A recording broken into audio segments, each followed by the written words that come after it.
Assalamualaikum warahmatullahi wabarakatuh. Alhamdulillahirabbil alamin wassalatu wassalamu ala asyrafil anbiya'i wal mursalin wa ala alihi wa sahbihi ajma'in. Qala rabbi shrah li sadri wa yassir li amri wa hlul 'uqdatam min lisani yafqahu qawli. Okay, selamat datang semua penonton, para ahli panel ke dialog pendidikan Majlis Dakwah Negara. Satu dialog secara online yang disiarkan di saluran Facebook Majlis Dakwah Negara. Saya moderator pada hari ini, bersama saya adalah Dr.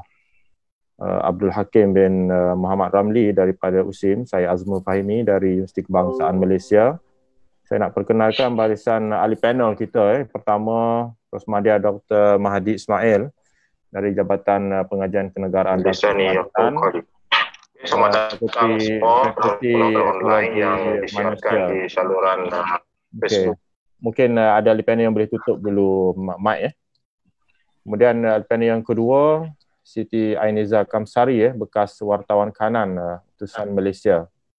Dan ahli panel yang ketiga, Dr. Muhammad Nazri Muhammad Nur, Program Sains Politik, Fakulti Sains Sosial dan Kemanusiaan UKM. Semua pada hari ini agak ceria pada petang hari Khamis.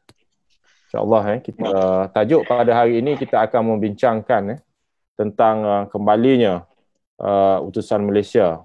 Kembalinya utusan Malaysia secara aktif selepas mengalami proses penutupan pada Oktober tahun yang lalu.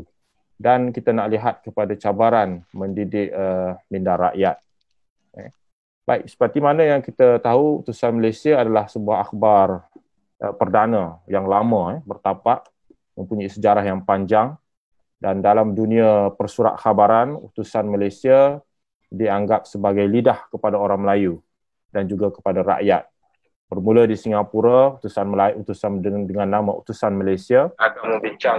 Nama-nama besar yang dilahirkan oleh utusan Malaysia adalah seperti Yusof Ishak, Abdul Rahim Kajai, dan ramai lagi tokoh-tokoh besar seperti Zainuddin Maidin dan sebagainya. Jadi utusan Malaysia kemudiannya mengalami proses pembaharuan sehingga dia berubah dan beralih daripada Singapura dan berada di Kuala Lumpur, dan kemudiannya dikuasai oleh parti politik iaitu UMNO, dan kemudiannya selepas itu menjadi sebuah lidah yang dinaungi secara aktif oleh parti politik UMNO. Dan selepas kekalahan Barisan Nasional pada pilihan raya 2018 dan akhirnya pada tahun 2019, utusan akhirnya menamatkan proses penerbitannya. Jadi selepas kini, pada minggu ini, kalau saya tak silap pada hari Isnin, utusan kembali bersiar menemui pembaca, suatu perkara yang dinanti-nantikan dan kembali diuruskan oleh media mulia Sendian Berhad. Jadi itu adalah tentang latar belakang utusan Malaysia. Dan kita menyambut baik kembalinya utusan Malaysia kalau kita lihat kepada utusan online, komen-komen mengucapkan selamat kembali, selamat datang, dan berbagai catatan daripada ahli politik, tokoh negara dan sebagainya menyambut baik kepulangan utusan Malaysia dalam kancah dunia persurat khabaran negara. Jadi untuk hari ini kita akan melihat cabaran utusan ini untuk mendidik minda rakyat selepas utusan kembali dalam persada persurat khabaran negara. Bagaimana sebenarnya utusan ini memiliki satu kekuatan ataupun utusan akan memulakan satu citra yang baru. Mungkin untuk pusingan yang pertama ni saya nak ajukan soalan pada Dr. Mahdi. Bagaimana Dr. Mahdi melihat dengan kembalinya utusan Malaysia ini ke persada persurat khabaran negara? Adakah dengan citra yang baru, dengan suara yang baru, ataupun memperjelaskan lagi azam dan tekad utusan Malaysia ini seperti mana dia pernah ditubuhkan pada peringkat awal yang lalu? Silakan. Bismillahirrahmanirrahim. Assalamualaikum warahmatullahi wabarakatuh. Saudara Dr.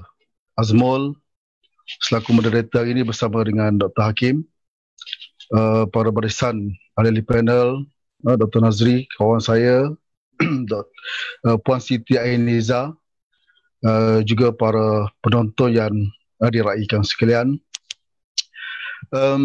Pertamanya saya ucapkan berbanyak terima kasih kepada Majlis Dakwah Negara kerana menjemput saya untuk berdiskusi tentang kembalinya utusan Malaysia ke Persada Informasi Tanah Air. Hari ini, saya juga di kesempatan ini ingin mengucapkan tahniah kepada utusan, kerana kita semua sedia maklum bahawa utusan Malaysia ni mempunyai peranan yang cukup besar dalam proses penyebaran informasi di negara kita.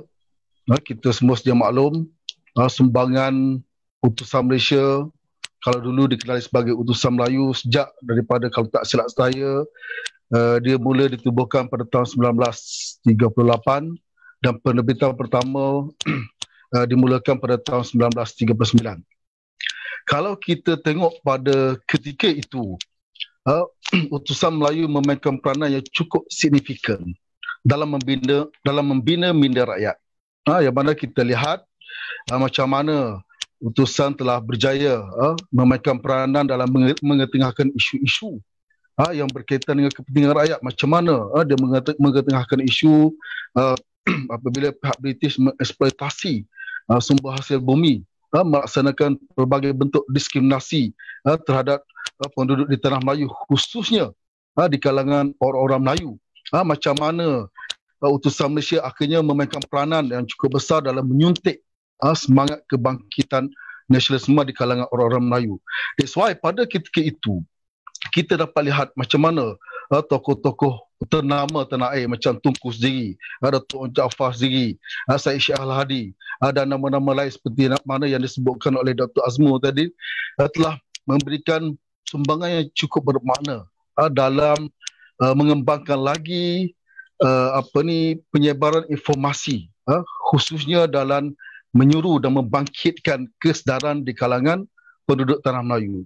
Dan hari ini kita dapat lihat, saya rasa utusan pun tahu, utusan pun sedar, utusan ni bukannya satu syarikat yang kerdil, dia adalah gergasi informasi negara. Dan kita tahu utusan telah mengharungi pelbagai liku-liku kehidupan. Pernah ditutup buat seketika dan akhirnya hari ini kembali. Dan kembalinya utusan hari ini, saya melihat apa yang perlu diutarakan ialah, apa yang perlu diberikan fokus dan perhatian ialah macam mana untuk menghadapi cabaran masyarakat kita yang sentiasa berubah. Itu satu perkara pokok yang saya kira perlu diberikan perhatian utama. Ya, kita semua sedia maklum, masyarakat kita ni berubah, bukan kata sebulan sekali, hampir tiap-tiap hari berubah. Masyarakat nakkan pembaharuan, masyarakat nakkan perubahan, masyarakat nakkan sesuatu yang baik, masyarakat nakkan sesuatu yang membawa impak yang positif kepada mereka. Jadi teras inilah yang saya kira perlu difahami oleh utusan dalam dia mendepani arus perdana. Kalau kita tengok, sebelum ini utusan Malaysia ini banyak dilabelkan sebagai sebuah saluran media perdana yang banyak memainkan propaganda yang what we call memihak kepada pihak pemerintah, pihak kerajaan. Ini bagi saya membawa satu konotasi yang agak negatif kepada utusan Malaysia. Sedangkan apa yang dimahukan oleh golongan marahin, golongan para pembaca, mereka nakkan sesuatu yang tulus, sesuatu keadilan, sesuatu kesaksamaan, suatu berita informasi yang tidak memihak, yang tidak bias, yang dapat mengangkat suatu kredibiliti yang unggul. Apabila orang baca tu, orang tahu ini satu berita yang memang boleh dipercayai, berita yang tulus dan berita yang tidak menjurus kepada provokasi mana-mana pihak. Jadi itu satu cabaran besar yang saya kira perlu dihadapi oleh utusan Malaysia. Dalam memenuhi tuntutan tersebut, saya lihat pada kali ini mungkin utusan Malaysia dia kena menyediakan informasi yang tepat. Walaupun kita tahu banyak informasi yang disiarkan di media massa ini memang tepat. Hampir 90% ketepatannya, tetapi macam mana dia manipulate isu itu demi kepentingan pihak-pihak tertentu, itu satu persoalan.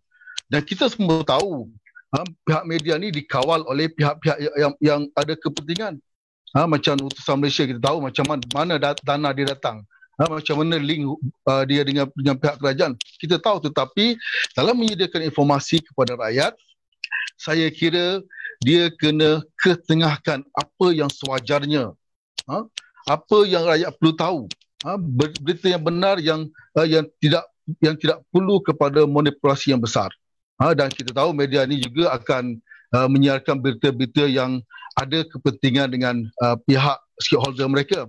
Tetapi dalam konteks ini, untuk mendepani arus ketulusan, arus kredibiliti, arus kemahuan rakyat yang nakkan keadilan, kesaksamaan, saya kira utusan Malaysia kena menyahut cabaran ini untuk menyediakan ataupun menyalurkan informasi yang lebih tidak berpihak ataupun yang lebih tepat. Tambah-tambah lagi, kalau kita tengok dalam arus kebelakangan ini, dia bukan saja cabaran kepada media cetak, tetapi dia macam mana utusan Malaysia perlu juga menghadapi cabaran dalam menyediakan platform secara online yang lebih efektif. Sebab apa pesaing kepada media, kepada utusan Malaysia ini memang cukup besar dan cukup mencabar. Saya kira itu saja untuk pusingan pertama. Nanti kita akan kongsi lagi lah pandangan-pandangan yang yang boleh kita bahaskan, macam mana kita melihat hala tuju baru utusan Malaysia ni. Okey, terima kasih Dr. Mahadi. Satu pandangan yang mengatakan bahawasanya terdapat konotasi negatif terhadap putusan 1.0 dahulu, iaitu berlakunya bias, dan putusan sekarang ini, putusan yang 2.0 ini mestilah tidak bias dan tidak memihak, memberikan pandangan yang jujur. Saya nak pergi kepada saudari Siti Ainiza sebagai insider kepada utusan 1.0 dahulu. Di ambang berakhirnya utusan yang pertama dahulu, daripada sebuah media cetak, adakah utusan sekarang ini perlu beralih sepenuhnya, masa sepenuhnya untuk beralih kepada utusan online?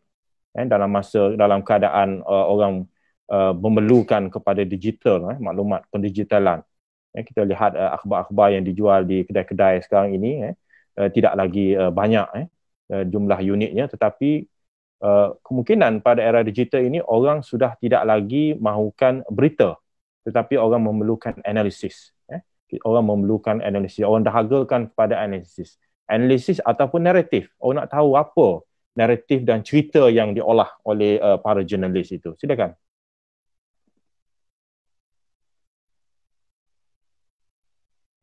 Okey, saya tak dengar suara saudari. Mungkin boleh mic tak dibuka Mic saudari Siti Ainiza tidak. Okey, silakan. Assalamualaikum warahmatullahi taala wabarakatuh. Alhamdulillah, saya mengucapkan syukur sangat, tanpa disangkalah dia tiba-tiba kata orang tak ada angin tak ada ribut dia jemput untuk bersama-sama dengan ahli panel yang lain untuk kita membicarakan satu topik yang sangat kata orang tak terjangkau di tangan atau pemikiran untuk kita menjawabnya secara tepat, jelas dan konkret lah. Tapi suka saya nak beritahu, saya bukannya seorang yang mungkin selayaknya lah untuk mengulas ataupun mengupas akan bentuk-bentuk cabaran yang terpaksa dihadapi oleh utusan. Tapi kalau nak tanya macam mana utusan tu, kata orang bukan bungkus lah, terkubur tu, saya orang. Sebab kita saksi kejadian. Kita melalui detik-detik yang sangat kata orang bila berlaku bukan sahaja pada 9 Oktober 2019, iaitu satu bentuk yang sering dinyanyikan oleh AWI kumpulan Wings, strategi Oktober, ini benar-benar terjadi satu bentuk tragedi yang utusan akhirnya terpaksa kata orang tutup tirai dan dalam keadaan yang sangat cemas. Kalau kita boleh kembalilah kepada saat itu, bayangkan hari ini masih bertugas, esok diarahkan supaya datang kerja untuk semata kemas barang. Kemudian tak dapat hadir lagi untuk sebagai melakukan tugas-tugas di utusan. Tanpa kita ketahui apa sebab, apa punca dan apakah yang lebih penting, apa yang patut kami buat sebagai bekas pekerja utusan pada masa itu, adakah akan dibayar bentuk pampasan dan sebagainya, itu semua tak ada cerita. Okey. Jadi kalau nak cerita bab-bab macam mana utusan tu sendiri akhirnya ni, mungkin bolehlah saya nak ni sebab saya sendiri sebenarnya mengambil keputusan berhenti setelah hampir 23 tahun dari tahun 1996. Kalau tak silap saya mulakan tugas di utusan sebagai wartawan. Apabila utusan terpaksa menawarkan skim perkhidmatan sukarela, penambatan sukarela VSS pada Disember 2018. Di situ tamat kerjaya saya sebagai wartawan lah. Tapi setahun kita sanggup melepaskan jawatan seramai 800 orang yang lain bagi membolehkan utusan terus hidup. Okey, mungkin dengan manpower yang dapat dikecilkan, saiz yang dapat dikecilkan, utusan masih mampu untuk mencetak terus akhbar-akhbarnya. Tapi malangnya sehingga hampir setahun selepas itu utusan terpaksa gulung tikar jugalah macam mana pun. Yang sebetulnya kata orang sesuatu yang sangat sensitif bila kita sebut utusan Melayu bagi sesetengah petugas utusan, terutama di kalangan wartawan itu sendiri yang seramai 200 sampai 200 orang yang bertugas di bawah jabatan pengarang utusan yang terpaksa diberhentikan, terpaksa melepaskan jawatan begitu saja, sama ada secara VSS ataupun diberhentikan. Bila utusan dihidupkan balik, ini satu yang agak sukar untuk diterima secara macam mana nak kata, kita antara percaya dengan tidak. Sama ada kita boleh ke utusan tu hidup lagi, okey, ataupun berapa banyak masa yang boleh diberi kepada utusan untuk terus hidup setelah lagipun dia tidak hidup atas nama syarikat utusan Melayu, okey, sendirian berhad. Tidak ada lagi yang namanya Melayu kat situ. Okay? Even sejak bila utusan mengalami dalam lingkungan tahun 2018-2019 berlaku pelbagai perubahan, nama utusan tu sangat digeruni mungkin menyebabkan pihak syarikat terpaksa bertindak menukar nama-nama anak syarikat. Tak wujud lagi nama utusan. Kita jangan sebut nama utusan, kita terpaksa tukar daripada utusan marketing, utusan promosi utusan dan sebagainya, kita terpaksa ditukarkan kepada nama macam-macam nama yang tidak ada lagi nama utusan. Okay, so begitu sekali mungkin penerimaan orang ramai terhadap utusan pada saat itu. Kemudian bila sekarang anda syarikat yang mempunyai kepentingan 70% dalam bisnes yang sekarang bertempat di pejabatnya di Jalan Riung Bangsa. So Media Mulia satu syarikat baru, okey, yang mengambil alih dari segi aspek bisnesnya mengambil alih utusan Melayu. Jadi kat situ persoalannya Media Mulia dan utusan Melayu. Adakah Media Mulia satu nama yang cukup mulia, satu nama yang cukup kata orang noble, dan boleh tak dia mengambil balik semangat ataupun mengambil perjuangan atas nama Melayu, utusan Melayu ni tadi? Itu that's a very big question. Okay? Tapi soalnya sekarang cabaran utusan, okay, tak apalah, kita move on. Bagi bekal petugas utusan, sebenarnya tidak semua diterima masuk sebagai pekerja baru untuk utusan 2.0 ke, ataupun kita orang lebih sebut the new street of utusan, sebab kebetulan berada di office NSD Jalan Riung.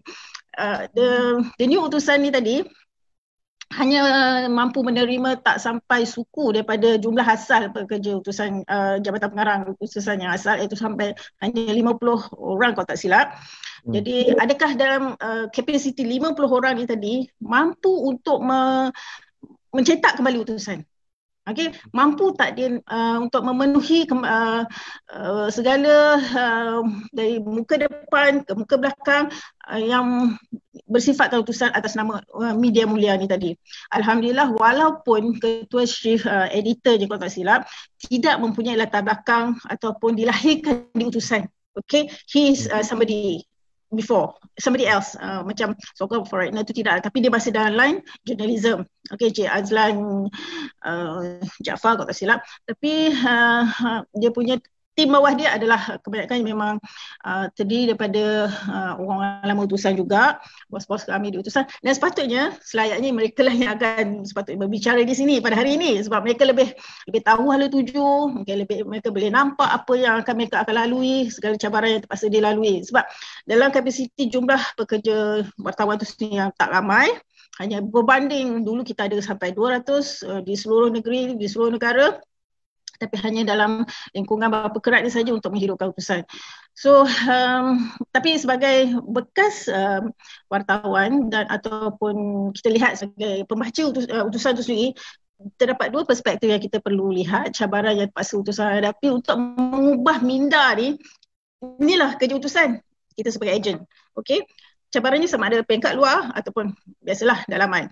So kalau utusan tidak menghadapi sebarang cabaran di peringkat pengurusan tu sendiri, rasa tak ada masalah lah untuk menghadapi apa jua bentuk cabaran di peringkat luar. Okey. Tapi suka saya tak suka sebenarnya nak sebut company Melayu. You know, utusan is 100% Malay company. Okay. Walaupun ada juga staff yang terdiri daripada bangsa-bangsa lain. So pengurusan Melayu yang berteraskan perjuangan untuk menaikkan orang Melayu dahulunya dilihat sebagai satu yang agak masyarakat kita hari ini semakin mungkin begitu familiar sangat dengan rasis, perkauman dan sebagainya, maka itu utusan disifatkan sebagai satu surat khabar perkauman yang akan hanya membela orang Melayu. Jadi pihak pengurusan sekarang sama ada dia menetapkan juga sebagai Melayu itu sebagai agenda utama ataupun sebaliknya. Wallahu a'lam.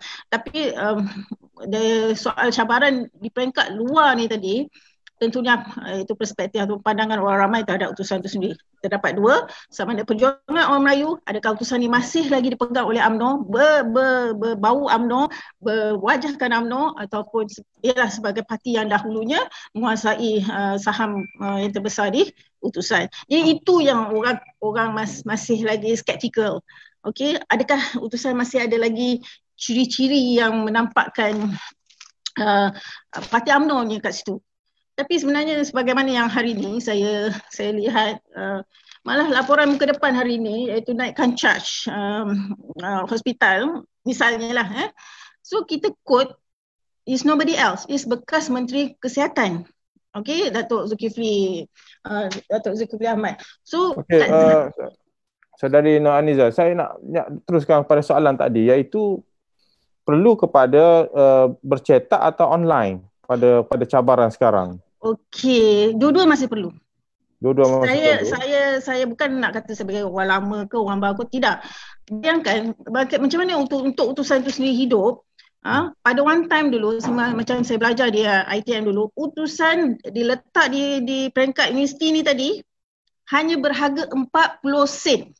Bayangkan betapa sold out, betapa lakunya utusan pada masa itu. Sebab dengan 40 sen ni tadi pelajar akan dapat macam-macam cerita faedah. Masa itu kita belum ada lagi kaedah telefon, smartphone ni dan sebagainya. Tapi dengan harga yang cukup murah, 40 sen, tak ada orang yang tak nak beli. Okay, this is how the strategy marketing should be kepada student. Saya bimbang lah, kita semua bimbang. Pelajar di peringkat universiti, berapa kerat sangat yang baca surat khabar yang berbentuk paper ni tadi, yang bercetak. Tapi pihak macam kami, setiap kali datang pejabat, bos editor akan tanya, ni. Cerita apa hari ni yang ni. So para mesyuarat sendiri patut kuat kuasakan kepada pelajarnya, walaupun apa pun subjek pengajian yang mereka ambil, tapi mengikuti perkembangan semasa adalah penting melalui surat khabar. So mereka mestilah sekurang-kurangnya baca surat khabar, tak kira dalam bentuk online ataupun yang dijual di universiti dan sebagainya. That is how the utusan can survive. Okey, tapi siapa yang pihak universiti yang boleh membenarkan bahawa masuk surat khabar dan dijual dengan harga yang murah, okay, ada subsidis dan sebagainya. Itu satu. Bentuk yang saya kata cetak ni masih penting. Kenapa kedai mamak begitu advance meletakkan surat khabar di kedai mereka? Okay, so when they put the surat khabar secara public property, tak ada orang yang tak baca surat khabar sampai lunyai. Okay, that is how kedai mamak, kedai makan-makan menarik perhatian pelanggan, sebab ada je juga surat khabar dan berbagai surat khabar yang lain supaya mereka lebih lama untuk berada dalam kedai tersebut. The same thing can go to all the masjid, to all the pihak masjid. Okay, fine lah, kita mungkin tempat beribadat, tapi tak salah mungkin kita melekat satu ruang membaca yang dipenuhi juga dengan segala macam jenis surat khabar. Mungkin sementara menunggu waktu dan sebagainya, orang boleh membeli surat khabar, terutama di kalangan warga emas ni tadi. Okay, warga emas masih lagi orang yang paling mencari surat khabar dalam bentuk cetak. So kita jangan tanyalah jumlah, mereka memang bukan majoriti pembaca utusan. Tapi sekurang-kurangnya kita ada berapa banyak masjid, kita ada berapa banyak surau, inisiatif pelbagai pihak supaya meletakkan surat khabar utusan dalam bentuk kertas ni tadi mana-mana sahaja. Terpulang juga, belum lagi yang dinamakan sebagai ketua keluarga untuk membeli namanya surat khabar untuk dibawa pulang ke rumah untuk anak-anak dibaca. That is, I think that is the most the role part yang perlu dimainkan oleh pihak ketua keluarga. Jadi the aspek pejabat kerajaan, pejabat-jabat swasta sekali. One time dulu utusan memenuhi yang diletakkan di ruang-ruang menunggu. Okay? Sementara sebarang urusan pejabat hendak dilakukan, maka utusan atau surat khabar lain yang mereka cuba isi masa. Okay, fine. So, terpaksa bersaing dengan telefon dan sebagainya. Tapi saya rasa masih ada daya tarikan tersendiri kepada utusan ini untuk dibaca oleh orang ramai. So, masih relevan lagi, masih diperlukan lagi surat khabar dalam bentuk paper ni tadi, bentuk kertas ni tadi, hard print, newsprint. Okey, tapi memang tak nafikan betapa yang namanya dalam bentuk online itu adalah untuk kita berinteraksi, untuk kita terus mendapatkan feedback.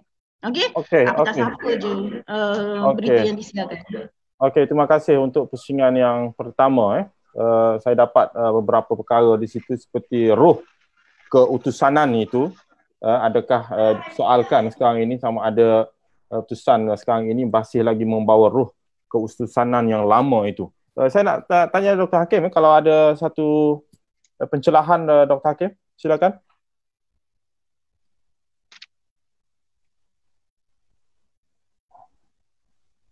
Silakan Dr. Hakim. Saya fikir saya nak larikan sikit perbincangan tadi kepada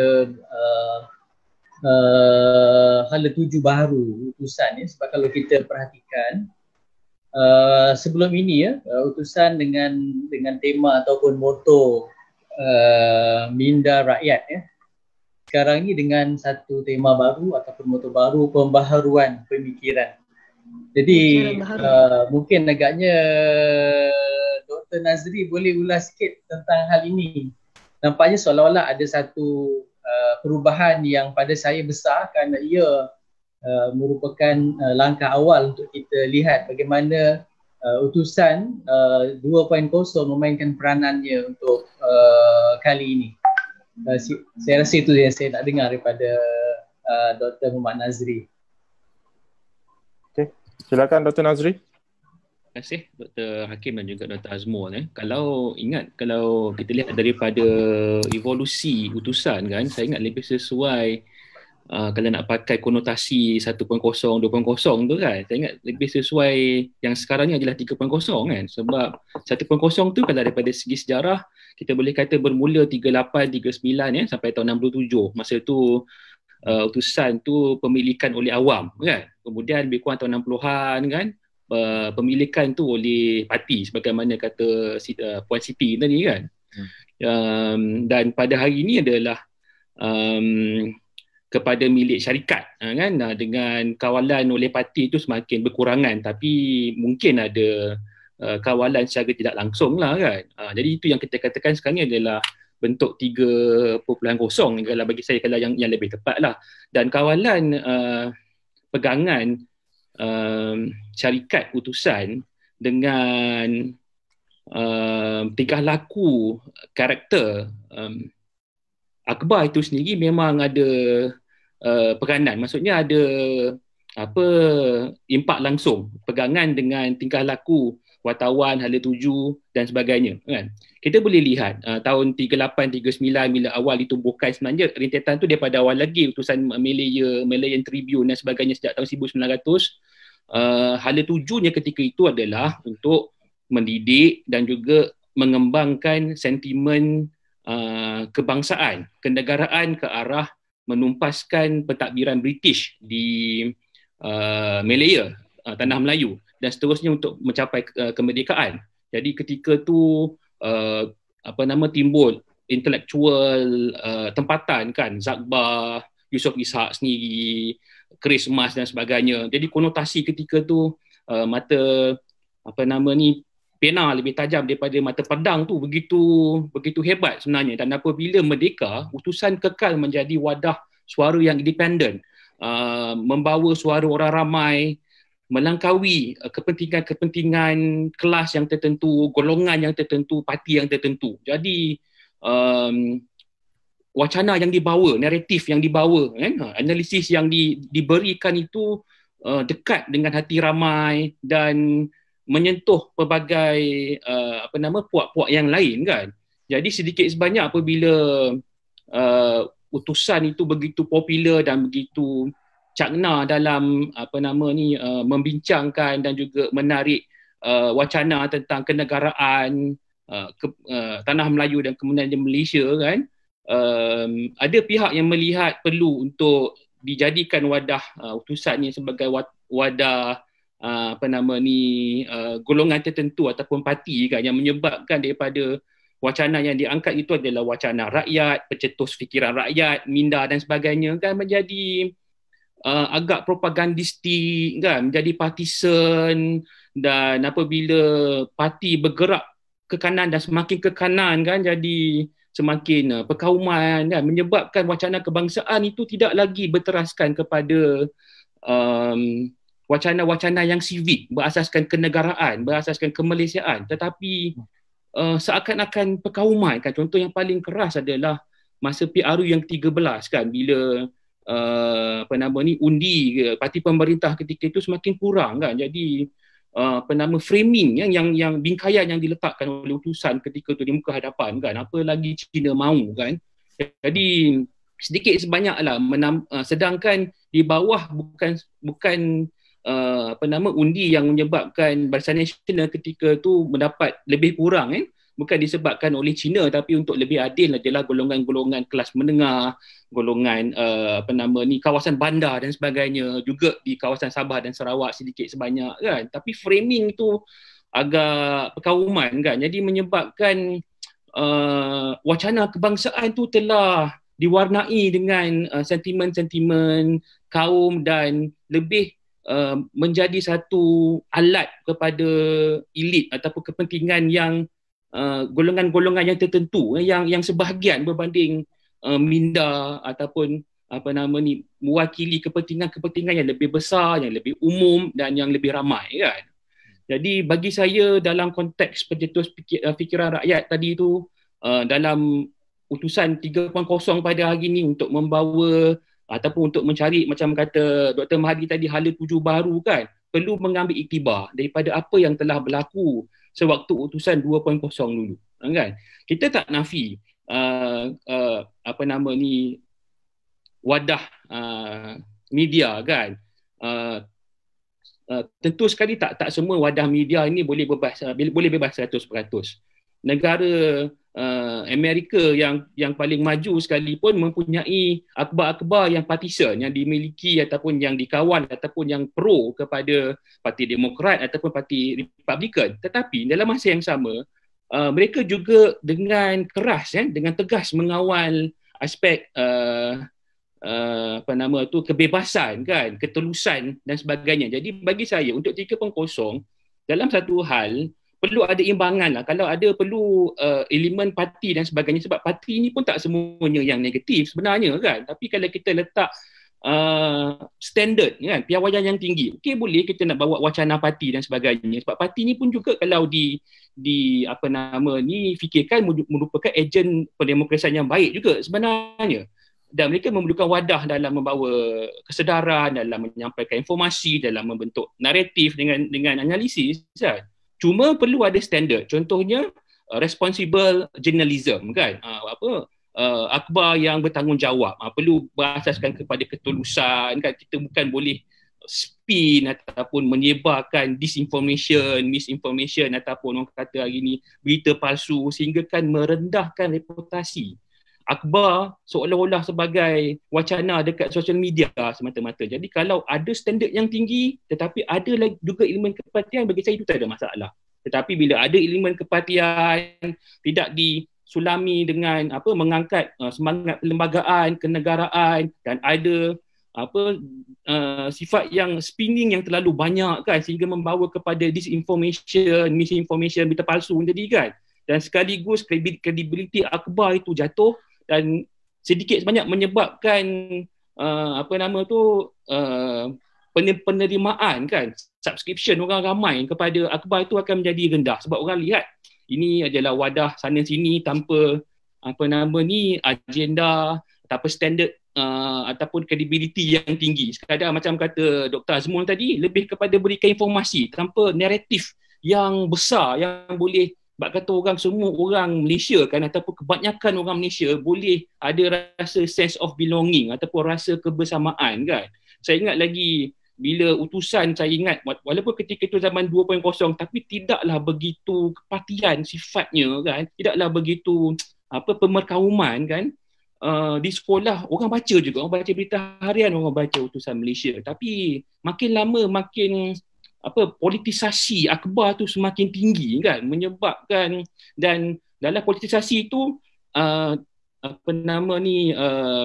berbeza di sebalik yang sepatutnya melakukan aspek yang merangkumkan masyarakat ataupun inklusiviti, sebaliknya bersifat eksklusif, kan, yang terlalu kanan tak ada masalah, tapi kalau terlalu kanan, terlalu eksklusif menyebabkan media itu sendiri sebenarnya mengasingkan diri dengan kepentingan-kepentingan yang tertentu, tidak dapat memperhubungkan dengan kepentingan-kepentingan dan juga kelompok-kelompok lain dalam masyarakat, dan sekaligus menyebabkan media itu menjadi tertinggi lah. Dan kita tahu media utusan tu hanya dapat bertahan sewaktu zaman 2.0 dulu disebabkan sokongannya besar daripada parti pemerintah pada ketika itu dengan memberikan penaungan, kan.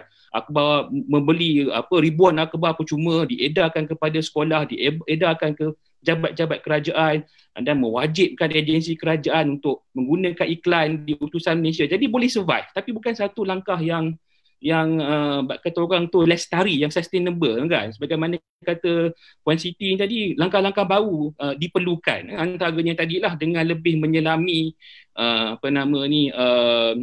keluh kesah lah, kan, hati nurani masyarakat, dan menjadi media yang bukan sekadar responsibel tapi juga media yang investigatif, yang bersifat siasatan dan ke arah melahirkan Malaysia yang lebih jaya lah dengan tema kenegaraan dan kebangsaan yang lebih terangkum. Terima kasih. Okay, terima kasih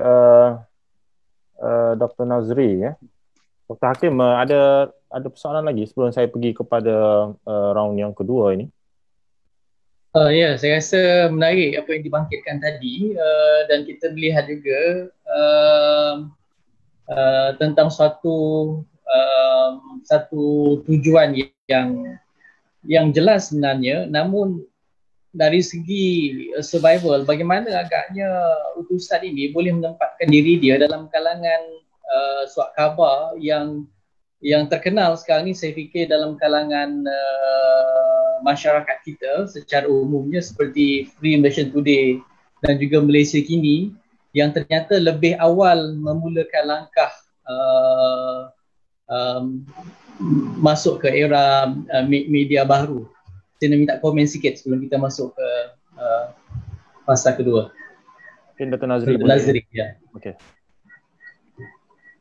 Sila Dr. Nazri. Okey, utusan agak ketinggalan kan dalam aspek ini kan. Kalau kita tinjau 15-10 tahun ke belakang, sedikit sebanyak ketinggalan itu datang daripada keselesaan utusan menjadi media rasmi. Berarti pemerintah pada ketika itu mendapat laba dengan pembelian secara besar-besaran daripada parti kerajaan tadi, iklan yang harga puluhan ribu kan, terutamanya pada hari Ahad. Sebaliknya Malaysia Kini, Malaysia Insider contohnya kan, mereka ada halangan perundangan kan. Jadi mereka tak dapat mereka tidak boleh dapat kebenaran ataupun lesen untuk menerbit di luar sana kan. Jadi mereka terpaksa menggunakan media sosial, internet kan, menggunakan internet ketika tu. Jadi walaupun di peringkat awal persaingan itu tidak begitu tinggi kan, tapi lama kelamaan bila macam kata Dr. Mahdi tadi kan, perubahan pantas yang berlaku di dunia luar dalam aspek teknologi dan sebagainya, dan lama kelamaan kita boleh tengok trend di mana media internet tu semakin tinggi, media baru, dan media konvensional semakin rendah kan. Tapi nak kata utusan terlambat dan sebagainya, saya ingat tidak juga, sebab saya percaya kejatuhan utusan 2.0 tu memberi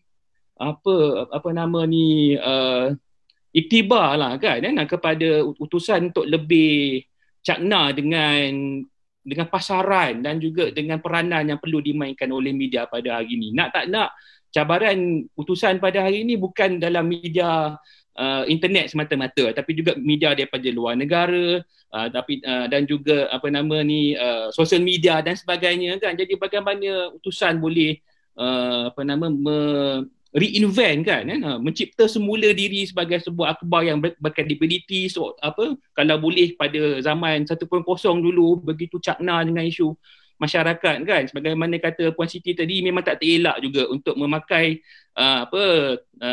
strategi serampang dua muka, pergi online kan, internet, dalam masa yang sama juga bercetak, sebab market dia memang berbeza. Saya ingat kalau orang atas umur 50 kan, kita ambil handphone, kita buka utusan dekat situ, dia akan lebih gemar kan akhbar yang bercetak kan. Jadi untuk kata market yang berbeza, saya ingat memang diperlukan kedua-dua strategi tadi. Dan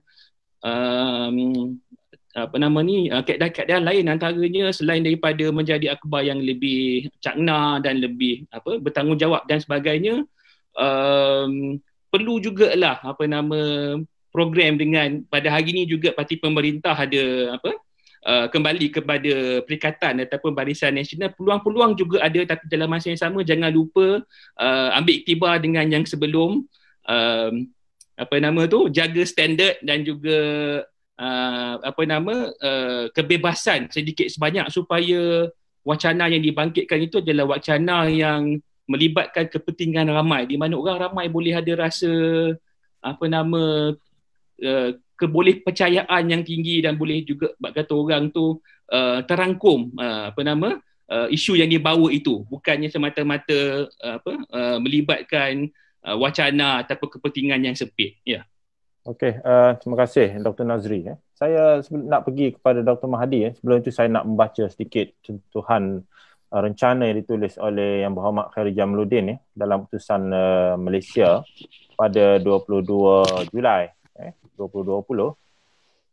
Dia mengatakan dalam headline-nya, jangan ulang kesilapan sama. Jangan ulang kesilapan sama.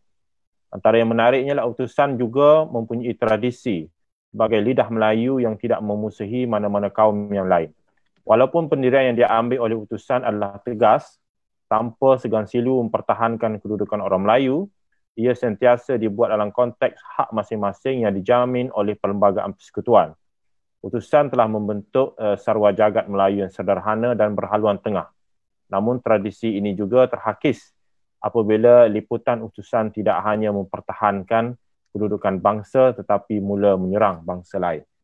Dr. Mahdi, saya nak pergi kepada Dr. Mahdi tentang persoalan, mampukah sebenarnya utusan ini nak mendidik minda rakyat, nak membentuk minda rakyat yang kita boleh katakan berkecamuk dengan pelbagai naratif yang diberikan oleh satu akhbar, yang diberikan oleh media sosial, yang bertelagah dalam media sosial yang terbuka seperti Facebook, dalam media sosial yang tertutup seperti WhatsApp dan sebagainya, yang berkecamuk dengan pelbagai ragam dan cacamerba ini. Mampukah utusan itu keluar sebagai satu wadah, lidah yang perdana bagi orang Melayu dan juga Islam, dan mengatakan seperti yang disebut oleh YB Khairi tadi, iaitu yang sederhana dan berhaluan tengah. Silakan. Okey, terima kasih Dr. Azmul. Ini merupakan satu cabaran baru, saya kira, bagi utusan antara dua jalan di persimpangan. Satu, dia kena fikirkan soal bisnes untuk mencari keuntungan. Kalau silap jalan bisnes, silap percaturan, dia akan melalui masalah yang sama. Sebab apa? Sebab kita tahu teras utama dia ialah bisnes. Dan di persimpangan jalan yang kedua, dia kena memikirkan soal macam mana untuk menjadi media arus perdana yang boleh menjadi pemangkin kepada perubahan pemikiran rakyat. Cuba nak mengetengahkan isu-isu yang boleh mendidik minda rakyat. Cuba nak ketengahkan isu-isu yang tidak bias, yang tidak memihak tadi. Jadi ini antara dua dilema yang saya kira perlu ditempuhi oleh utusan Malaysia lah. Walaupun kita tengok pelbagai bentuk pendekatan yang telah dicanangkan kepada utusan, tetapi saya kira pendekatan ini membawa cabaran yang cukup berliku. Macam saudara Dr. Azmul kata tadilah, hari ini kita berdepan dengan pelbagai bentuk media alternatif. Bukan sahaja persaingan di antara utusan, berita harian, sinar harian dan NST dan sebagainya, tetapi cabaran dalam bentuk online, dengan Malaysia Kini, dengan Malaysia Today dan macam-macam lagi kan. Pada masa yang sama, utusan Malaysia terpaksa menghadapi cabaran dengan media sosial. So dia jadi jalan tu bukan saja berliku-liku, tetapi dah cukup bercambah-cambah lagi. So macam mana utusan nak menjadi hero dalam menjadi suara rakyat ataupun yang menyumbang kepada kebangkitan rakyat? Ini satu persoalan yang saya kira cukup mencabar kepada utusan. Dalam konteks ini, saya melihat kalau dalam bidang saya dalam bidang sains politik, utusan Malaysia ini dia boleh menjadi ejen sosialisasi politik yang cukup berkesan.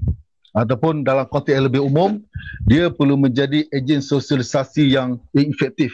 Macam mana untuk mendidik ataupun membina minda rakyat di samping menjana keuntungan perniagaan dia. Itu antara dua benda yang boleh kita katakan perlu ada serampan dua mata. Strategi macam mana nak menarik pihak swasta, pihak kerajaan terus membeli, terus mengiklan dalam utusan sebagai satu kaedah untuk menjana sumber pendapatan. Itu perlu diteruskan. Dalam konteks hiburan perlu diteruskan. Itu dia mempunyai segmen yang berlainan pula. Tetapi dalam konteks yang lebih bersifat kenegaraan, bersifat kemalaysiaan, saya kira utusan perlu memainkan peranan yang lebih komprehensif sebagai pemangkin kepada macam mana dia nak berkongsi suatu maklumat yang telus itu, yang tepat itu, bukan sahaja untuk mengajak rakyat berfikir, tetapi untuk mengajak macam mana sesuatu itu boleh diatasi dan macam mana sesuatu isu itu boleh didendangkan dengan lebih transparan ataupun dengan lebih telus. Ini merupakan satu cabaran besar. Di samping itu, kalau kita tengok dalam memainkan peranan sebagai ejen sosialisasi politik ini, dia memang banyak mempengaruhi banyak faktor yang boleh menyumbang kepada keberkesanan peranan yang dimainkan oleh tak kira lah media masa elektronik ke, media masa cetak ke, tetapi dalam konteks ini kita merujuk kepada utusan. Sebab apa? Sebab kita tahu media ini tak ajak kita berfikir pun. Dia tidak ajak kita berfikir dan dia tak ajak kita berfikir. Cuma apa yang diutarakan, yang disampaikan dalam media itu, yang dikongsikan dalam media itu mempengaruhi pemikiran kita. Itu antara dua benda yang berbeza. Ini saya quote daripada seorang sarjana bernama Cohen yang menyatakan memang media ni dia lontar je, dia membuat analisis yang ringkas, dia lontar, dan lontaran itu bukan suruh kita fikir pun. Lontaran itu cuba untuk mempengaruhi pemikiran kita. That's why kalau kita tengok media peranan yang dimainkan oleh media massa atau media elektronik ni, dia mempunyai target ataupun kumpulan tertentu yang dalam masyarakat yang saya kira berdasarkan kepada segmen-segmen yang berlainan. Okey. Selain daripada itu, kalau kita tengok media utusan ni lah terutamanya, dia walaupun kita tahu sebelum ini yang Dr. Nazir sebut tadi lah 2.0 ke ataupun yang Dr. Azmur sebut 1.0, bagi saya tak penting, tapi dia kena lahir sebagai satu wadah yang baru. Apa yang lebih penting, dia memang perlu menjadi ejen penghubung di antara pihak kerajaan dengan pihak rakyat ataupun penghubung dalam konteks masyarakat. Peranan itu memang tak boleh nak dinafikan. Walaupun ada pihak yang menyatakan, ini alat propaganda kerajaan, ini bias. Itu bentuk pelaporan yang dipamerkan, tetapi sebagai ejen sosialisasi politik, utusan Malaysia perlu mengangkat diri sebagai hero. Macam mana dia nak menyalurkan maklumat yang cukup efektif daripada pihak kerajaan kepada pihak rakyat jelata, pihak rakyat marahin. Macam mana dia nak meringkaskan, ataupun yang Dr. Azmur sebut di peringkat awal tadi, macam mana dia nak menganalisis sesuatu itu supaya dapat sampai ke pihak bawahan ini dengan cukup efektif. Macam mana dia nak menyampaikan suatu informasi itu dengan tepat, tidak dimanipulat oleh pihak-pihak yang berkepentingan. Walaupun macam saya sebutkan di awal tadi, memang tak dapat nak dielakkan. Sebab apa? Sebab ada share utusan sendiri pun dipengaruhi oleh pihak-pihak yang berkaitan dengan politik. Even kalau apa yang saya faham hari ini pun, media mulia ni pun ada bayangan kepada orang-orang politik. Itu tak apalah. Kita biarkan kepada pengurusan utusan untuk memikirkan kaedah dan cara macam mana dia nak menyelesaikan agenda pengurusannya. Tetapi bagi saya sebagai minda masyarakat, sebagai penyalur informasi dalam masyarakat, dia kena memainkan peranan yang lebih telus, lebih transparan, supaya apa yang didendang kepada pihak rakyat itu dapat sampai dengan cara yang lebih berhemah, dengan cara yang lebih berkredibiliti, dengan cara yang lebih terangkum, dan kena tunjulkan dia sebagai medium utama yang boleh dipercayai. Sebab apa? Sebab kita tahu dalam dunia akademik pun sumber-sumber rujukan daripada akhbar pun boleh dirajikan sebagai sumber rujukan utama. Even dalam dunia proses pengembangan di kalangan generasi muda hari ini pun, akhbar pun menjadi saluran utama penyebar maklumat, perkongsian pengetahuan. Dan dalam konteks ini, hari ini pun kalau kita nak cari maklumat terkini pun kita akan buka paper. Tetapi apa yang menjadi cabaran kepada utusan, bila orang tarik nak cari maklumat itu, dia akan pergi ke mana? So inilah cabaran, macam dalam sistem online kan. Bila kita type satu maklumat, nak cari pasal Dr. Azmur sebagai contoh, bila kita type tu, apa yang akan keluar dulu?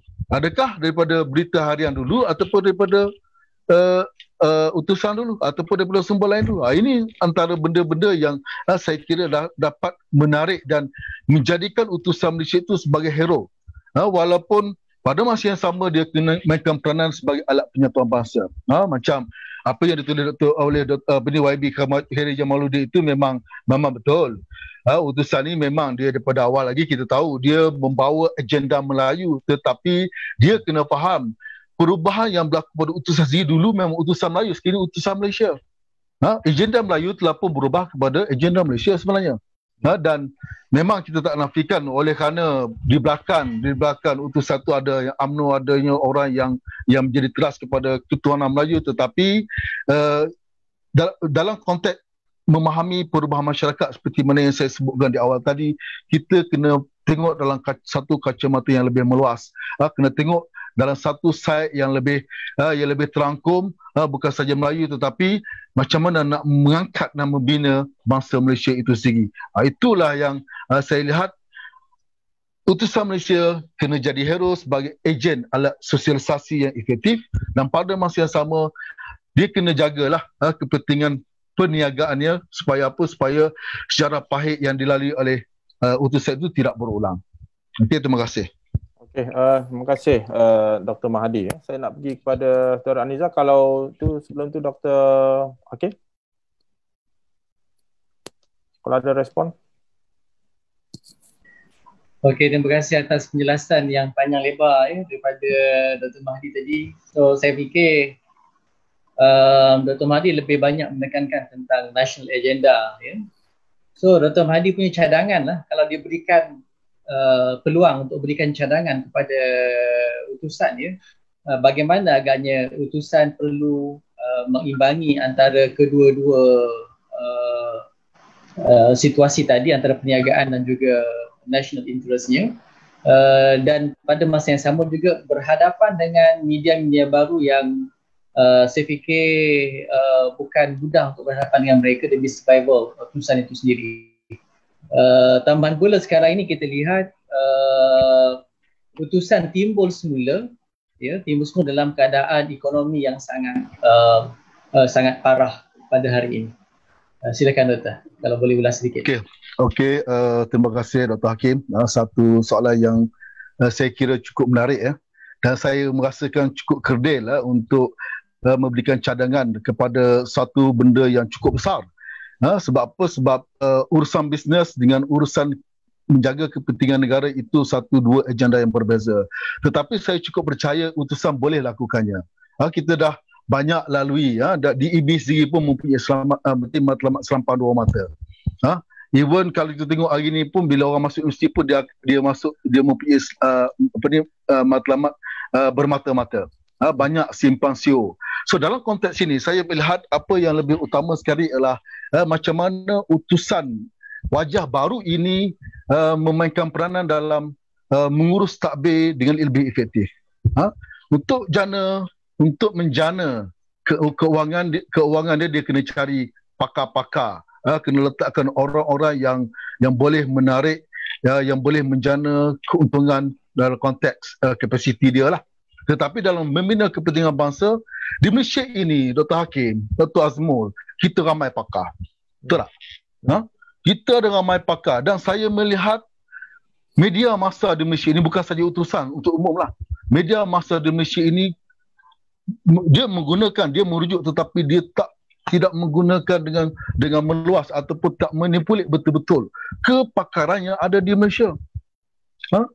Memang saya ambil contoh sebagai satu contoh yang ketara. Berita harian hari ini kita tengok hampir setiap hari ada pandangan ataupun komentar, tetapi satu ke dua page saja. Kenapa dalam mengangkat agenda martabat bangsa ini, kenapa kita tak manipulate, tak gunakan betul-betul pakar-pakar yang ada di 20 universiti awam di Malaysia ini, dan di berpuluh-puluh lain universiti swasta ataupun institusi yang ada di Malaysia ni. Banyak pakar. Jadi kalau hari ni komentar untuk daripada Dr. Nazri ataupun Dr. Hakim, saya rasa tak cukup. Dia kena satu hari itu kena masuk 4-5 komentar yang boleh membina, menjana pemikiran rakyat. Yang boleh melihat daripada aspek yang berbeza. Dr. Hakim pasti bidang lain, saya bidang lain, Dr. Azmul bidang lain. Jadi kenapa pihak media ini tak mahu, walaupun memang mereka gunakan, tapi dia tak maksimumkan. Sedangkan kita semua apabila kita menyumbang kepada pihak media, kita menyumbang berkongsi macam mana kerajaan perlu utarakan dalam proses pembinaan bangsa, macam mana nak bahaskan tentang rukun negara, perkembangan yang berlaku tentang COVID, macam mana nak sesuaikan bidang politik dengan perkembangan semasa COVID. Kita menulis pelbagai angle. Kita bukan minta bayaran pun. Ada setengah yang baik tu dia bayar lah kan, tapi kebanyakan tidak dibayar. Kita hanya dapat mileage untuk KPI kita. Tetapi pada masa yang sama, pihak media, pihak utusan, pihak mana-mana saja penyedia informasi ini, dia boleh dapat mileage secara percuma dalam mengarus perdanakan dan menggunakan kepakaran yang ada di industri kita ni yang terlampau setaraf dengan universiti-universiti di peringkat dunia. Mereka boleh gunakan kepakaran yang ada ini untuk terus mengangkat agenda pembinaan bangsa. Jadi saya kira ini satu strategi yang terbaik. Macam mana pihak utusan untuk bukan manipulat lah, untuk bekerjasama dengan pihak-pihak para pensyarah dengan pakar-pakar di universiti ini untuk kembangkan. Janganlah bagi 1-2 page komentar saja, bagilah 5 page, bagilah 10 page. Sekurang-kurangnya kita dapat memberikan pelbagai bentuk pandangan dan agenda yang dapat membina, yang dapat berkongsi idea macam mana kita nak menjalani kehidupan masyarakat dalam konteks masyarakat Malaysia yang makin lama makin rencam ini. Okey, itu pandangan umum saya. Terima kasih. Terima kasih Dr. Mahdi. Saya nak pergi kepada saudari Aniza, Siti Aniza. Harapan dan aspirasi kepada putusan yang baru ini, yang baru dioperasikan oleh media mulia ini. Mungkin jalan tengah dan tidak lagi mengambil jalan yang kanan seperti dulu, atau macam mana? Memang harapan cukup tinggi dan sebenarnya harapan itu memang ada. Walaupun suka mana ataupun apa pun yang bakal dihadapi, untuk utusan terus berada di pesada dunia persuratkabaran negara tu, walaupun disifatkan sebagai mustahil ataupun sesuatu yang kata orang semakin macam dinosaur, akan pupus juga disifatkan seperti itu. Sebab kebanyakan negara lain pun mungkin this is masalah yang sama juga hadapi. Untuk beralih sepenuhnya kepada bentuk digital ataupun online ni tadi, memang itu je lah kesempatan yang masih ada. Setuju, kita kena melakukan pelbagai usaha, tapi balik pada asalnya sikap kita. Setengah tu kata, utusan ada lagi ke?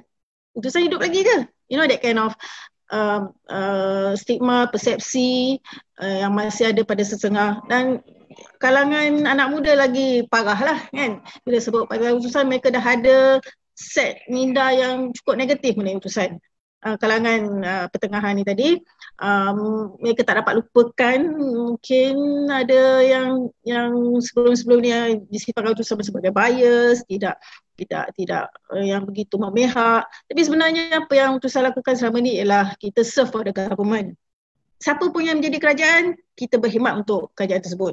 Kita melaporkan sebagaimana kalau kerajaan BN lah, kalau kerajaan PN lah. Okey, tak timbul soal bias tak bias kat situ. Tapi sebagaimana kita lihat sendiri utusan dari segi fizikalnya, dalam bentuk yang dikatakan politik ataupun acara-acara merba dalam soal konflik yang berlaku negara di peringkat sosial ataupun hanya 5%. But the rest of the banyak macam selalu pesan, tumpukan pada bidang masing-masing, kita ada bahagian masing-masing, kolom masing-masing, jadi naikkan kolom masing-masing. Okey, kita ada mungkin sains teknologi, pertanian, hiburan, wanita, pendidikan. Pendidikan ialah sesuatu yang sangat diungguli oleh utusan satu masa dulu. Kita masuk, kita jual. Kita nak semua apa hasil-hasil daripada di bidang pendidikan ni dapat diketengahkan kepada masyarakat. Malah itu belum lagi kita sebut dulu, kita ada punya yang namanya utusan pelajar.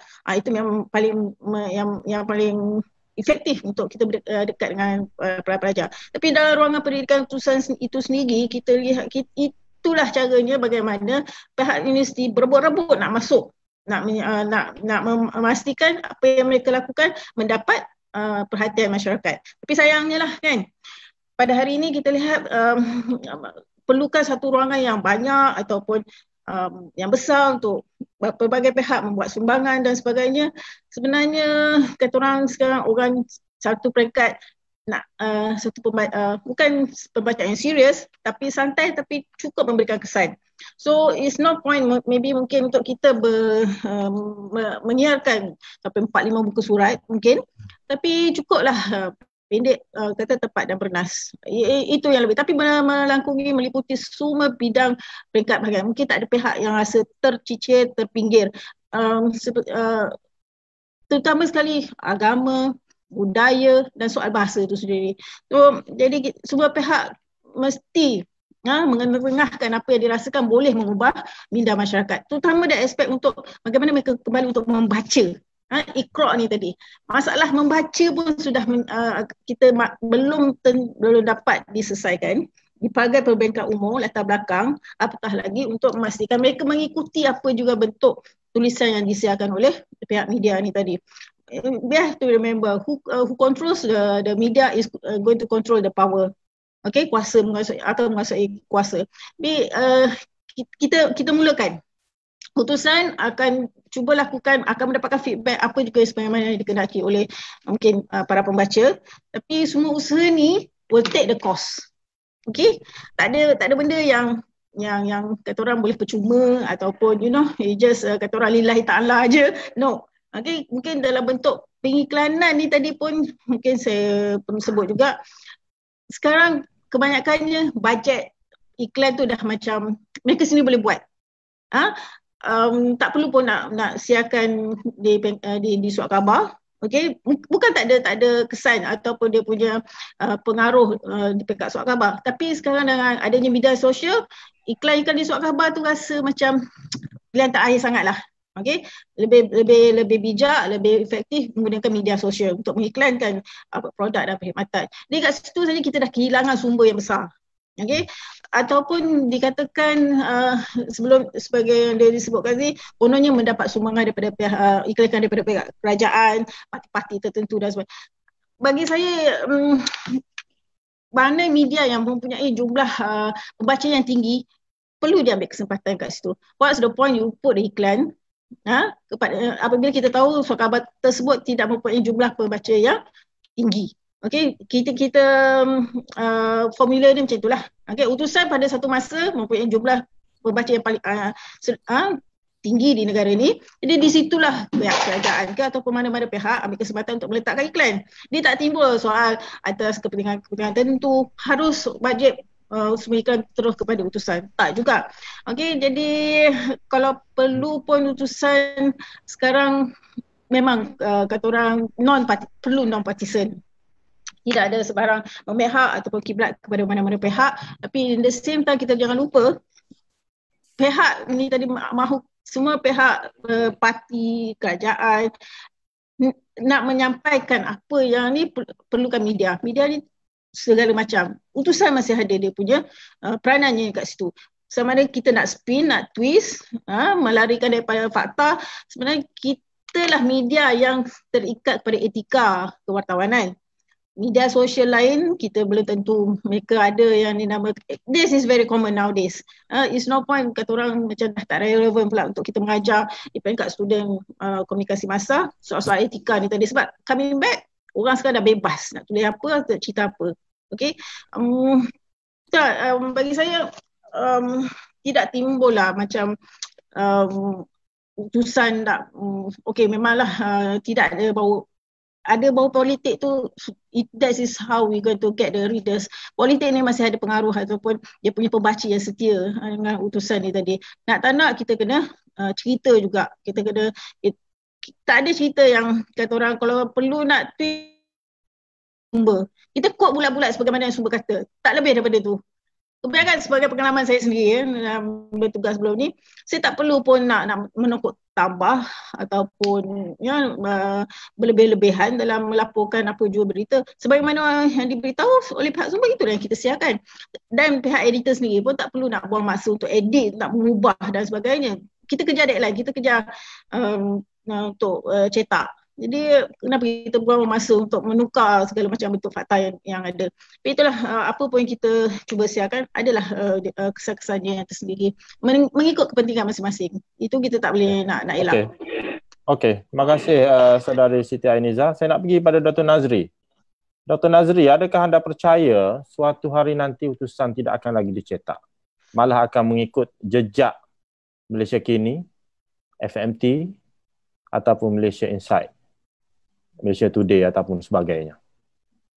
Ya, saya fikir trendnya ke arah itu kan. Cuma persoalannya bila kan, 5-10 tahun kalau utusan boleh bertahan kan, kita tak boleh nak elak perubahan kan. Malah kalau kita nak kekal relevan, kita perlu dokongkan perubahan itu. Jadi kita percaya dengan perubahan teknologi yang ada pada hari ini dan proses ke arah pendigitalan akhbar tu semakin tinggi kan, dan memang tak mustahil kan. Orang yang 50-60 pada hari ini kan akan makin tua dan sebagainya kan, dan generasi yang umur 30-40 ni akan kekal dengan tingkah laku mereka yang seperti yang ada pada ketika itu dengan membaca akhbar kan, berita secara online kan. Jadi sebab tu kita jangkakan bahawa utusan boleh cuba bertahan dengan memakai dua-dua strategi ini, go online dan juga bercetak kan, tapi harus juga bersedia ke arah pendigitalan secara sepenuhnya. Tapi dalam masa yang sama juga cuba juga melihat market, pasaran yang ada, jumlah readership pembaca itu, kalau jumlahnya masih ramai lagi yang memang mahukan pencetakan, jadi perlu cakna dan perlu juga reflektif. Tapi trendnya tentu sekali ke arah itu, Doktor. Ya, terima kasih. Dr. Hakim, kalau ada tambahan untuk pada Dr. Nazri atau Saudari Siti Ainiza? Ya, Dr. Nazri. Saya belum nampak lagi lah apa yang utusan boleh bawakan dengan tema pemikiran baru tu. Kalau Dr. Nazri, tadi Dr. Mahdi ada mencadangkan penglibatan lebih ramai penulis-penulis dalam kalangan ahli akademik misalnya, untuk mengisi kekosongan dan kelompongan dalam membawakan agenda nasional. Jadi pada pandangan Dr. Nazri pula, bagaimana agaknya utusan boleh mendukung pemikiran baru ini, ya, menggantikan minda rakyat yang sebelum ini menjadi moto dia yang digunakan. Media massa kan, termasuk utusan sebagai ejen sosialisasi, tidak semata-mata mendedahkan, memberitahu dan sebagainya, tapi lebih penting juga kalau dilakukan dengan cara yang serius, dengan cara yang sedar. Media massa juga adalah ejen transformasi kan, tapi dia perlu dilakukan dengan serius kan. Dalam konteks masyarakat kita pada hari ini kan, kita ada campuran kan, wacana yang progresif dan juga wacana yang terlalu rendah nilainya kan. Masyarakat pada hari ini sebagaimana tahun 80-an, 90-an, tahun 2000 banyak juga terdedah dengan hal yang remeh kan, isu artis kan, bercerai ke tidak dan sebagainya kan. Kita didendangkan dengan hal yang tidak kritikal seperti itu.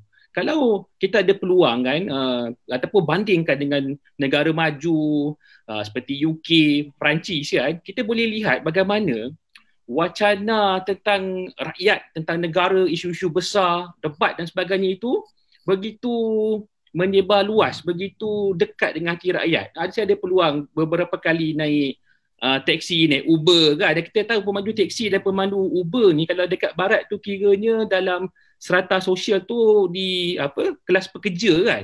Tapi jarang sekali bila saya dapat naik Uber tu mereka pasang lagu kan, ataupun dengar hiburan, sebaliknya dengar wacana kan dalam bahasa Perancis lah kan, Inggeris dan sebagainya kan. Bayangkan masyarakat dalam serata yang paling rendah dalam masyarakat begitu cakna dengan isu-isu semasa.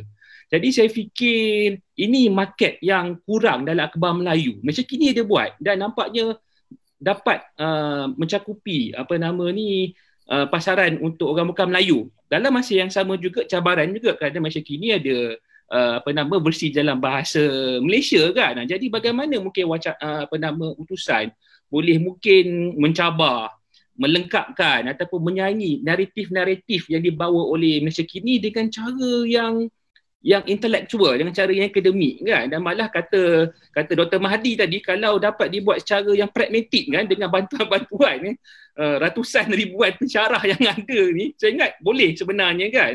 Dan benda ni akan menjadi sama ada debat, wacana ataupun satu sintesis kan, ataupun dialektik yang cantik sebenarnya. Jadi itulah perlukan pemikiran. Dalam masa yang sama, kita juga tahu sebagaimana kata Puan Siti tadi kan, jumlah manpower, semua manusia yang ada dalam utusan tidak banyak. Jadi perkara-perkara sebegini mungkin yang boleh difikirkan oleh utusan. Dan Dr. Mahdi pun dia bagi tahu, kami kan, macam Dr. Hakim dan juga Dr. Azmur sendiri, kita jarang dibayar lah kan. Kita jarang dibayar. Saya hampir dibayar oleh utusan 1.0, tiba-tiba lingkup kan.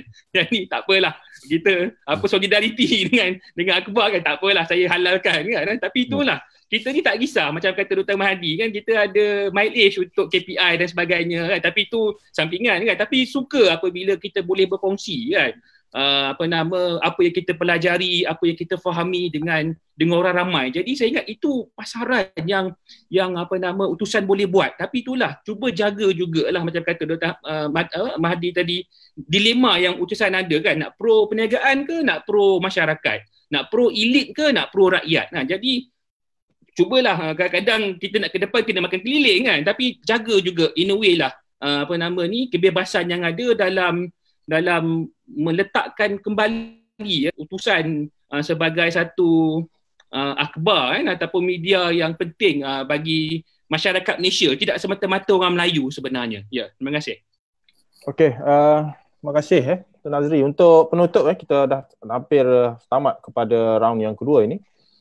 Saya nak tanya setiap ahli panel saja dalam 1 minit satu soalan saya nak ahli panel respon.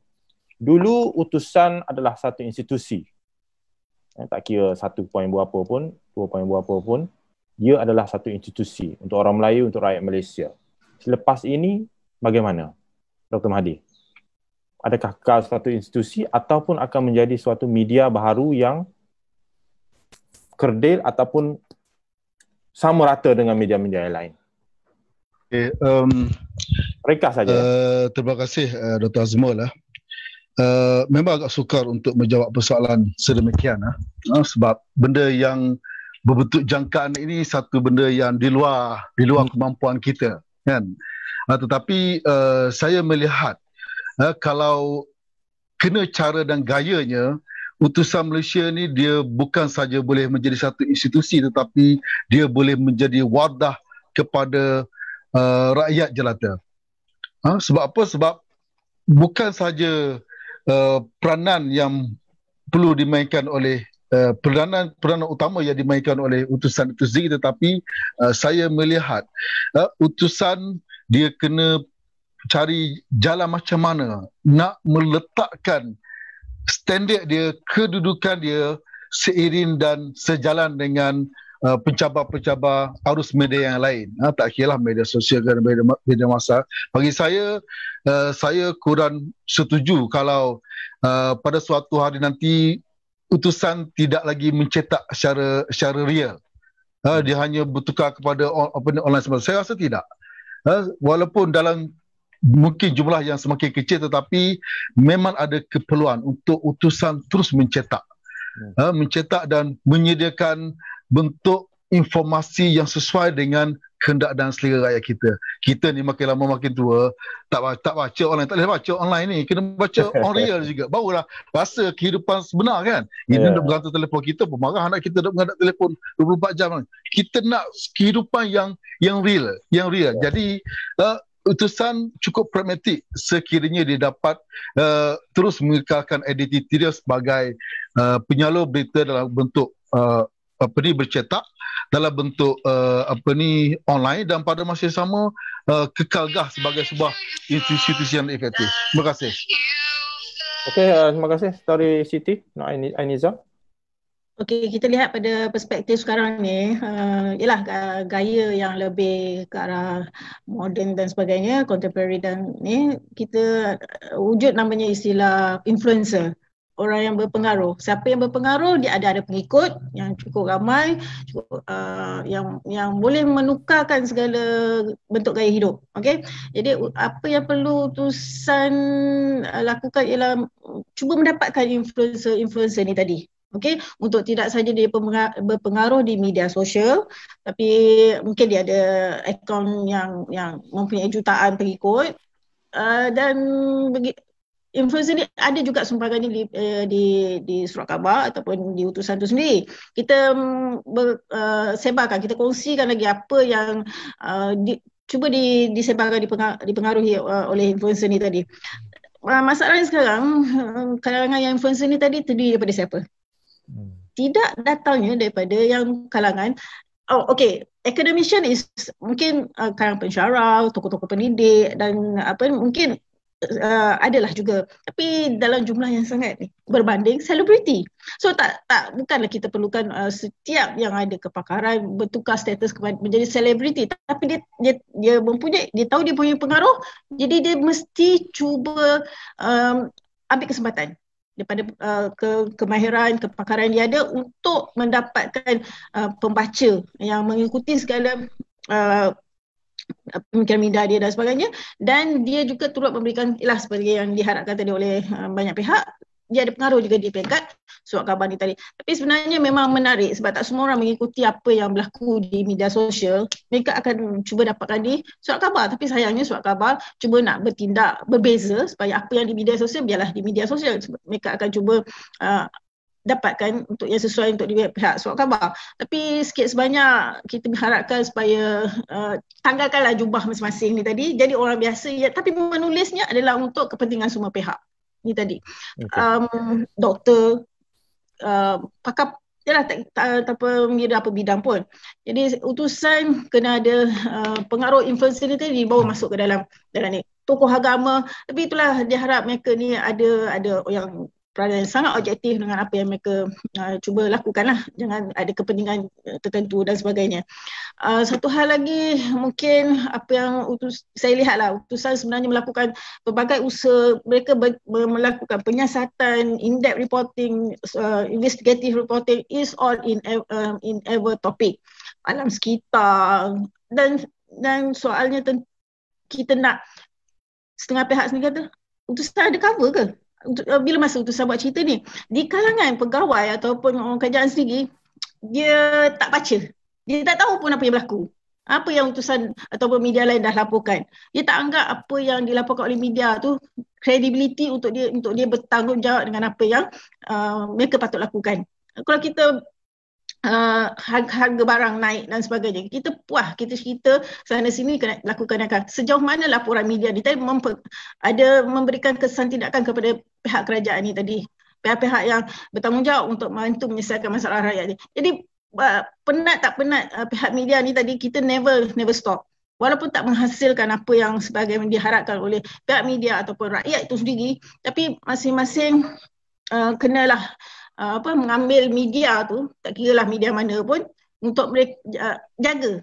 Jangan sampai sebarang cerita buruk mereka tersiar di media. Kalau ini kita jaga, kita pegang, tentulah rakyat tidak perlu bising.